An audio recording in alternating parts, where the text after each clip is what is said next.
HS Radio.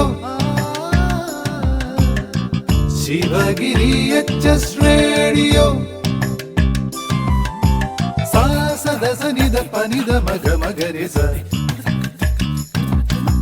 സാ സദ സനിധ പനിധ മഗ മഗരി സ. Sivagiri HS Radio. പോയ വാരത്തിലെ പ്രധാന വിശേഷങ്ങൾ അവതരിപ്പിക്കുന്നത് നേഹ സനിൽകുമാർ, അനോന സിദ്ധു, അനന്യ സന്ദീപ്. പോയ വാരത്തിലെ പ്രധാന വിശേഷങ്ങൾ. ബാങ്കുകൾക്ക് അധിക സുരക്ഷ ഏർപ്പെടുത്താം RBI. 500ാമത്തെ കപ്പലെത്തി, ആഴമേറി വിഴിഞ്ഞത്തിന്റെ അഭിമാനം. ഭൂട്ടാൻ വാഹന തട്ടിപ്പ്, മലയാളിയടക്കം 3 പേർ നിരീക്ഷണത്തിൽ. മോഹൻലാൽ ഫാൽക്കെ പുരസ്കാരം ഏറ്റുവാങ്ങി. ആർടെമിസ് 2 വിക്ഷേപണം 2026 തുടക്കത്തിൽ. പോയ വാരത്തിലെ പ്രധാന വിശേഷങ്ങൾ വിശദമായി. ബാങ്കുകൾക്ക് അധിക സുരക്ഷ ഏർപ്പെടുത്താം RBI. സംശയകരമായ പണമിടപാടുകൾക്ക് OTP മെസ്സേജുകൾ പോലെയുള്ള സംവിധാനങ്ങൾക്കു പുറമെ ബാങ്കുകൾക്ക് അധിക സുരക്ഷ ഏർപ്പെടുത്താമെന്ന് റിസർവ് ബാങ്ക്. നിലവിലുള്ള 2 ഫാക്ടർ ഒത്തന്റിക്കേഷന് പുറമെ അധിക പരിശോധനകൾ നടത്തിയ ശേഷം ഇത്തരം പണമിടപാടുകൾക്ക് അംഗീകാരം നൽകിയാൽ മതിയെന്ന് പുതിയ വിജ്ഞാപനത്തിൽ പറയുന്നു. 500ാമത്തെ കപ്പലെത്തി, ആഴമേറി വിഴിഞ്ഞത്തിന്റെ അഭിമാനം. സമുദ്രവ്യാപാര മേഖലയിൽ വീണ്ടും ചരിത്രം സൃഷ്ടിച്ച് 2 റെക്കോർഡുകളുമായി വിഴിഞ്ഞം അന്താരാഷ്ട്ര തുറമുഖം. വാണിജ്യാടിസ്ഥാനത്തിൽ തുറമുഖം പ്രവർത്തനം ആരംഭിച്ച ശേഷം തുറമുഖത്തടുത്ത കപ്പലുകളുടെ എണ്ണം 500ആയി. രാജ്യത്ത് ഇതുവരെ കൈകാര്യം ചെയ്തതിൽ ഏറ്റവും കൂടുതൽ ഡ്രാഫ്റ്റായ 17.1 മീറ്ററിൽ ചൊവ്വാഴ്ച ഇവിടെ കപ്പലെത്തി. വിഴിഞ്ഞം തുറമുഖം പ്രവർത്തനം തുടങ്ങി 10 മാസത്തിനിടെയാണ് ഇവിടെ എത്തുന്ന കപ്പലുകളുടെ എണ്ണം 500-ലെത്തിയത്. ആർടെമിസ് 2 വിക്ഷേപണം 2026 തുടക്കത്തിൽ. 4 സഞ്ചാരികളുമായി ഒറിയോൺ പേടകം പുറപ്പെടും. ചന്ദ്രനിലേക്ക് തിരികെ പോവുകയെന്ന ലക്ഷ്യത്തോടെ നാസ തുടക്കമിട്ട ആർടെമിസ് ദൗത്യത്തിലെ പ്രധാന വിക്ഷേപണങ്ങളിലൊന്ന് 2026 തുടക്കത്തിൽ തന്നെ ഉണ്ടായിരിക്കുമെന്ന് റിപ്പോർട്ട്. ഒറിയോൺ പേടകത്തിൽ 4 ബഹിരാകാശ സഞ്ചാരികളെ വഹിച്ചുകൊണ്ടുള്ള ആർടെമിസ് 2 ദൗത്യമാവും വിക്ഷേപിക്കുക. 10 ദിവസം ദൈർഘ്യമുള്ള ദൗത്യത്തിൽ സഞ്ചാരികൾ ചന്ദ്രനെ ചുറ്റി സഞ്ചരിച്ച് തിരികെ വരും. ഫെബ്രുവരി, മാർച്ച്, ഏപ്രിൽ മാസങ്ങളിലായി 5 ദിവസത്തെ ഇടവേളകളിൽ ഇതിനായി ലോഞ്ച് വിൻഡോകളുണ്ട്. ഏപ്രിൽ 26-നാണ് ഇതിൽ ഏറ്റവും ഒടുവിലത്തെ അനുയോജ്യമായ തീയതി. അന്ന് നടന്നില്ലെങ്കിൽ ദൗത്യം വീണ്ടും വൈകും. ഇതിൽ എത്രയും നേരത്തെയുള്ള ലോഞ്ച് വിൻഡോയിൽ തന്നെ വിക്ഷേപണം നടത്താനാണ് നാസ ലക്ഷ്യമിട്ടിരിക്കുന്നത്. സ്കൂൾ കണക്കെടുപ്പ്, ആധാറിലെ നിർബന്ധം ഒഴിവാക്കാൻ സർക്കാർ. സംസ്ഥാനത്തെ സർക്കാർ എയ്ഡഡ് സ്കൂളിലെ തസ്തിക നിർണയത്തിന് വിദ്യാർത്ഥികൾക്ക് ആധാർ നിർബന്ധമായിരുന്നത് ഒഴിവാക്കാനുള്ള നിർണായക നീക്കവുമായി പൊതുവിദ്യാഭ്യാസ വകുപ്പ്. ജനന സർട്ടിഫിക്കറ്റ് പരിഗണിക്കാനാണ് മന്ത്രി V ശിവൻകുട്ടിയുടെ നേതൃത്വത്തിൽ നടന്ന ഉന്നതതല യോഗത്തിലെ പ്രാഥമിക ധാരണ. മോഹൻലാൽ ഫാൽക്കെ പുരസ്കാരം ഏറ്റുവാങ്ങി. അഫ്രപാളികളിൽ നിറഞ്ഞാടിയ വൈവിധ്യമാർന്ന വേഷങ്ങളിലൂടെ ഇന്ത്യൻ സിനിമയുടെ ആകാശത്ത് തൊട്ട് മലയാളത്തിന്റെ സ്വന്തം ലാലേട്ടൻ. ലോകമെങ്ങുമുള്ള മലയാളികളുടെ ആഹ്ലാദമാവാഹിച്ച് നിറഞ്ഞുകവിഞ്ഞ സദസ്സിന്റെ നിർത്താത്ത കരഘോഷങ്ങളെ അകമ്പടിയാക്കി രാജ്യതലസ്ഥാനത്ത് ഉദിച്ചത് ഉൾപ്രകാശമുള്ള ലാൽ നക്ഷത്രം. മലയാളത്തിന്റെ മഹാനടൻ രാജ്യത്തിന്റെ പരമോന്നത ചലച്ചിത്ര പുരസ്കാരം ഏറ്റുവാങ്ങിയതോടെ ദാദാസാഹിബ് ഫാൽക്കെ പുരസ്കാരം ഒരിക്കൽ കൂടി കേരളത്തെ അഭിമാനത്തിന്റെ ഉയരങ്ങളിലെത്തിച്ചു. ചൊവ്വാഴ്ച വൈകിട്ട് രാഷ്ട്രപതി ദ്രൗപദി മുർമുവിൽ നിന്ന് അവാർഡ് മോഹൻലാൽ സ്വീകരിച്ചു. ഭൂട്ടാൻ വാഹന തട്ടിപ്പ്, മലയാളിയടക്കം 3 പേർ നിരീക്ഷണത്തിൽ. ലോകത്തിന്റെ പല ഭാഗങ്ങളിൽ നിന്നും മോഷ്ടിച്ചതടക്കമുള്ള ആഡംബര കാറുകൾ വ്യാജ ഉടമസ്ഥ രേഖകൾ ഉണ്ടാക്കി ഭൂട്ടാൻ വഴി ഇന്ത്യയിലേക്ക് കടത്തുന്ന റാക്കറ്റിന്റെ മുഖ്യ കണ്ണി ഭൂട്ടാൻ റോയൽ ആർമിയിലെ മുൻ ഉദ്യോഗസ്ഥനാണ് എന്ന് കേന്ദ്ര അന്വേഷണ ഏജൻസികൾ കണ്ടെത്തി. നാഗാലാൻഡ് സ്വദേശിയാണ് ഇന്ത്യയിലെ ഇടപാടുകൾക്ക് ചരട് വലിക്കുന്നത്. ഇയാളുടെ മലയാളി ഏജന്റ് വഴിയാണ് കേരളത്തിലെ മുൻനിര നടന്മാർക്ക് അടക്കം കാറുകൾ വിറ്റത്. പിന്നിൽ ചിഹ്നഗ്രഹം. ഇംഗ്ലണ്ടിലെ യോർക്ക്ഷയർ തീരത്ത് നിന്ന് ഏകദേശം 128 കിലോമീറ്റർ മാറി കടൽത്തട്ടിലുള്ള സിൽവർ പിറ്റ് എന്ന ഗർത്തത്തെക്കുറിച്ച് കാലങ്ങളായി ശാസ്ത്രജ്ഞർക്കിടയിലുള്ള തർക്കങ്ങൾക്കൊടുവിൽ അവസാനമായി. ഗർത്തം 4.3 കോടി വർഷങ്ങൾക്ക് മുമ്പ് ഒരു ഛിന്നഗ്രഹം വന്നു പതിച്ചത് കാരണമുണ്ടായതാണെന്നതിന് വ്യക്തമായ തെളിവ് കണ്ടെത്തി. 160 മീറ്റർ വലിപ്പമുള്ള ഛിന്നഗ്രഹമാണ് വടക്കൻ കടലിൽ 3 കിലോമീറ്ററോളം വലിപ്പമുള്ള ഗർത്തം ഉണ്ടാക്കിയതെന്ന് നാച്ചുറൽ എൻവയോൺമെന്റ് റിസർച്ച് കൗൺസിലിന്റെ നേതൃത്വത്തിലുള്ള പഠനമാണ് തെളിയിച്ചത്. ഉൽക്ക അല്ലെങ്കിൽ ഛിന്നഗ്രഹ പതനം കാരണമാണ് ഗർത്തമുണ്ടായതെന്നും അഗ്നിപർവ്വത സ്ഫോടനത്താലോ മറ്റു ഭൂമിശാസ്ത്രപരമായ കാരണങ്ങളാലോ ഉണ്ടായതാണെന്നും രണ്ടഭിപ്രായം ശാസ്ത്രജ്ഞർക്കിടയിൽ നിലനിന്നിരുന്നു. ട്രെയിനിൽ നിന്നും അഗ്നി മിസൈൽ പരീക്ഷണം. 2000 കിലോമീറ്റർ ദൂരപരിധി വിജയകരമാക്കി DRDO. പ്രത്യേകം രൂപകൽപ്പന ചെയ്ത് റെയിൽവേ അധിഷ്ഠിത മൊബൈൽ ലോഞ്ചിൽ നിന്നും അഗ്നി പ്രൈം മിസൈൽ വിജയകരമാക്കി വിക്ഷേപിച്ച് ഇന്ത്യ. 2000 കിലോമീറ്റർ ദൂരപരിധിയുള്ള അഗ്നി പ്രൈം മിസൈലാണ് defence research and development organisation വിജയകരമായി വിക്ഷേപിച്ചത്.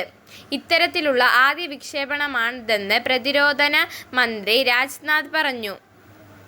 വിക്ഷേപണത്തിൽ പങ്കാളിത്തം വഹിച്ച DRDO, സ്ട്രാറ്റജിക് ഫോഴ്സ് കമാൻഡ്, സായുധ സേന എന്നിവരെ കേന്ദ്രമന്ത്രി അഭിനന്ദിച്ചു.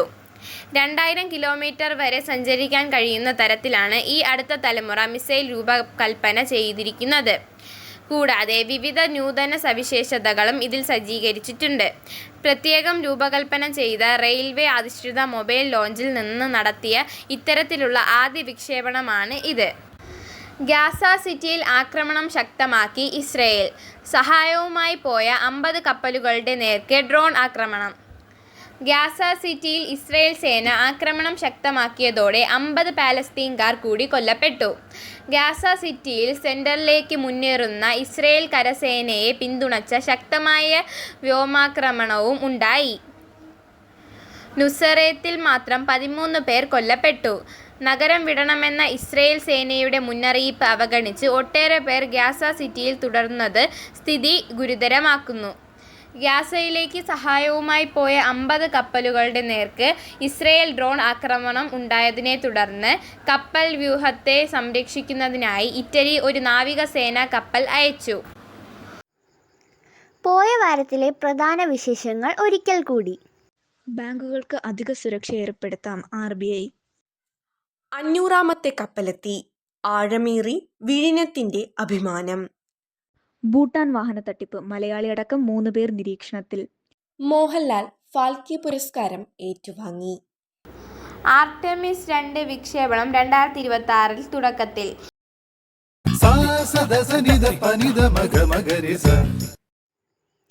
പോയ വാരത്തിലെ വിശേഷങ്ങൾ അവസാനിച്ചു.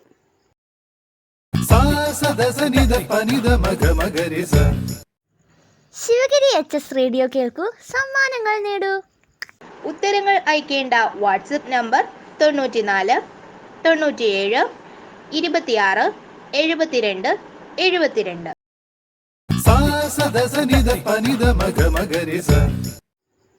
പോയ വാരത്തിലെ വിജയി അശ്വിൻ 8E.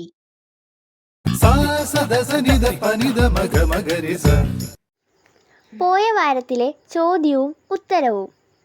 കേരള വന്യജീവി സംരക്ഷണ മന്ത്രി ആര്? ഉത്തരം AK ശശീന്ദ്രൻ.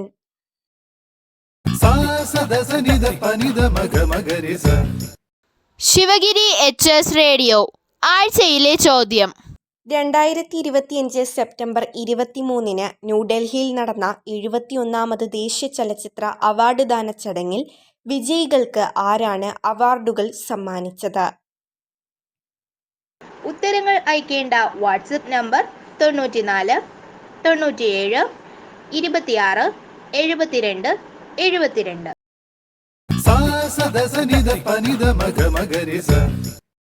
മാന്യ ശ്രോതാക്കൾക്ക് നമസ്കാരം. ശിവഗിരി HS റേഡിയോ കവിതാ പങ്കിൽ സുഗതകുമാരി ടീച്ചറിന്റെ ഇനി ഈ മനസ്സിൽ കവിതയില്ല എന്ന കവിത കേൾക്കാം. ആലപിക്കുന്നത് ദുർഗ R. ഇനി മനസ്സിൽ കവിതയില്ല, മണമില്ല, മധുവില്ല, മധുരമില്ല. ഇനി മനസ്സിൽ കവിതയില്ല, മണമില്ല, മധുവില്ല, മധുരമില്ല. ഇനി മനസ്സിൽ കിനാക്കളും പൂക്കളും മഴയും പ്രഭാതവും ബാക്കിയില്ല, ഇനി മനസ്സിൽ കവിതയില്ല. അഴകില്ല പൂപോൽ നിലാവ് തൂകാൻ, അനുരാഗമില്ല കണ്ണീരുമില്ല. വിരഹവും ഭീതിയും സ്നേഹമോഹങ്ങളും വ്യതയും പരാതിയും തീരെയില്ല, ഇനി മനസ്സിൽ കവിതയില്ല. ഇരുളും മനസ്സിൽ ഇന്നോണമില്ല, ചിരകളില്ല ചിറകുമില്ല. മലർ തേടിയോടും മലഞ്ചെരിവിൽ തണൽ വീശി നിന്ന തേന്മാവുമില്ല. തറവാട്ടുമുറ്റത്തു പൂക്കളവും നിറതിരിയിട്ട നിലവിളക്കും, ചാഞ്ഞുഴലഞ്ഞിതൻ താണകൊമ്പത്താടുമൂഞ്ഞാലുമേതോ തണുത്ത പാട്ടും. അന്തിയന്നേറെ മെലിഞ്ഞ കയ്യാൽ അമ്മ വിളമ്പുന്ന അനുത്ത ചോറും, ഒരു വെള്ളക്കുത്തിലൊലിച്ചു പോകെ ഒരു കാലഘട്ടം മിഴിയടയ്ക്കേ. ഇരുളും മനസ്സിലിന്നോണമില്ല, ഇനി മനസ്സിൽ കവിതയില്ല. ഇനി മനസ്സിലെന്തുള്ളതെന്നോ, ഇനി മനസ്സിലെന്തുള്ളതെന്നോ. കനിവിൻ്റെ 4-5 തുള്ളി മാത്രം, ഒരു കിണ്ടി വെള്ളവും അതിനുള്ളിലൊരു കൊച്ചു തുളസിക്കതിരും കെടാവിളക്കും, ഒരു പിടിച്ചാമ്പലും ഇറ്റു കണ്ണീർ വീകിലുടനതിൽ പൊങ്ങും പുകച്ചുരുളും, ഒരു ശബ്ദമില്ലാത്ത നിലവിളിയും മാത്രം. ഇവിടെ എന്നുള്ളിൽ മറ്റൊന്നുമില്ല. കവിതയ്ക്കു കൈനീട്ടിയെത്തിയോനെ, കവിതയ്ക്കു കൈനീട്ടിയെത്തിയോനെ, വെറും കരവുമായി പോകൂ, തിരിച്ചു പോകൂ. ഇനി മനസ്സിൽ കവിതയില്ല, ഇനി മനസ്സിൽ കവിതയില്ല. കവിതയ്ക്കു കൈനീട്ടിയെത്തിയോനെ, വെറും കരവുമായി പോകൂ, തിരിച്ചു പോകൂ. നന്ദി. ഈ ആഴ്ചത്തെ വിശേഷങ്ങൾ ഇവിടെ അവസാനിക്കുന്നു. പുതിയ വിശേഷങ്ങളുമായി നമുക്ക് വീണ്ടും കേൾക്കാം. Sivagiri HS radio.